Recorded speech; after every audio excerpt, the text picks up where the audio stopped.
Operation શુદ્ધિ અંતર્ગત એસઓજીએ 2025 અને 26માં ટોટલ 3800 કિલોગ્રામ 9 લાખનું પનીર, 9000 કિલોગ્રામ શંકાસ્પદ ઘી, 67 લાખનું આ પકડતા ગુજરાત સરકારના ધ્યાને આવતા કે આવી શંકાસ્પદ પનીર ખૂબ મોટા પ્રમાણમાં વેચાઈ રહ્યું છે, તો ગુજરાત સરકારે ના ખોરાક અને ઔષધ નિયમન તંત્ર ગાંધીનગરથી 4/4/2006ના રોજ એક અખબાર યાદી જાહેર કરવામાં આવી છે અને આ અખબાર યાદીમાં એવું જણાવવામાં આવેલું છે કે જે કોઈ રેસ્ટોરન્ટ હોય તો સ્ટ્રીટ ફૂડ વેન્ડર હોય એણે પનીર બાબતે મોટા અક્ષરે બોર્ડ મારવાનું રહેશે કે જે વાનગી બનાવેલી છે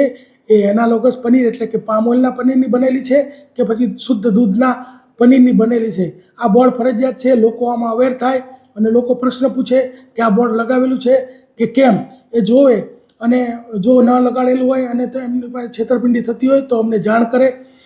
જો કોઈ પણ આવી છેતરપિંડી કરશે તો BNS 274, 275, 318(4) તેમજ ખાદ્ય સુરક્ષા અને સલામતી અધિનિયમ 2006ની 23, 24, 26, 27, 50, 51, 53 અને 59 મુજબ ગુનો જે છે દાખલ કરવામાં આવશે ને એકથી વધુ જો ગુનાઓ કોઈ એક જ વ્યક્તિ ઉપર દાખલ થશે તો એની પાસાની પણ કાર્યવાહી કરવામાં આવશે.